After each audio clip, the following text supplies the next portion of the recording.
Kia ora, talofa lava, and good morning. I am a patriotic Kiwi. Born and raised in West Auckland, I am an Indigenous person with cultural and ethnic roots flowing from New Zealand Māori, Samoa, Italy, and England. I am proud to be a mixture of all these backgrounds. It makes me who I am. It is a part of my identity. Because of this, I feel close to my ancestors, and I respect them because they are the reason that I am here. And so, I am proud to be a Kiwi and a person of Indigenous descent, and I'm also proud to be a Zionist. And why would a Māori Samoan from the other side of the world identify as a Zionist, as someone who supports the Jewish people in the land of Israel? Well, for a number of reasons.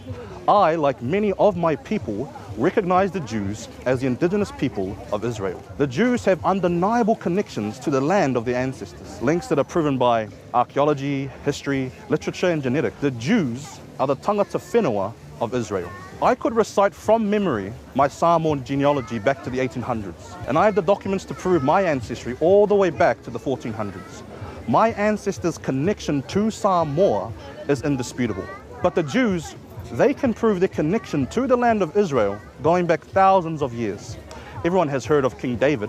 He reigned over the kingdom of Israel 3,000 years ago. The ruins, the scriptures, the artifacts, they all prove that Israel is the ancestral homeland of the Jewish people. And now, after centuries in exile, millions of Jews have returned to their land.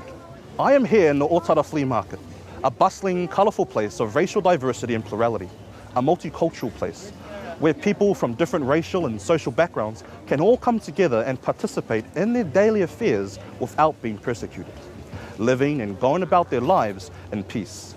Likewise, but on a far greater and more complex scale, the state of Israel, as the only democratic beacon in the Middle East, fosters this beautiful ideal of diversity within unity. Jews, Africans, and Arabs, Muslims, Christians, and atheists all live together in a free and democratic Israel.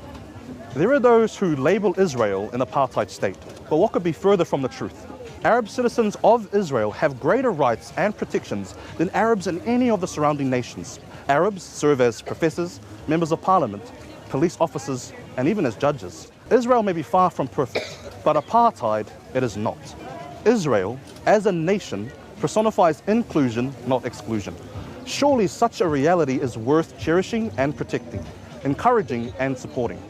No one questions the right of Samoans to live in Samoa or Māori to live freely here in New Zealand, and yet the right of Jews to a Jewish state is constantly challenged. As the indigenous people of Israel, the Jews have every right to flourish in their ancestral, historic homeland. It is because I am a proud Kiwi and an indigenous person that I'm also a Zionist. I acknowledge the ancestors of the present-day Jews. They should be respected, that their hopes and dreams of self-determination and diverse unity are not in vain. Kia ora and whawhtai lava, I am a Zionist.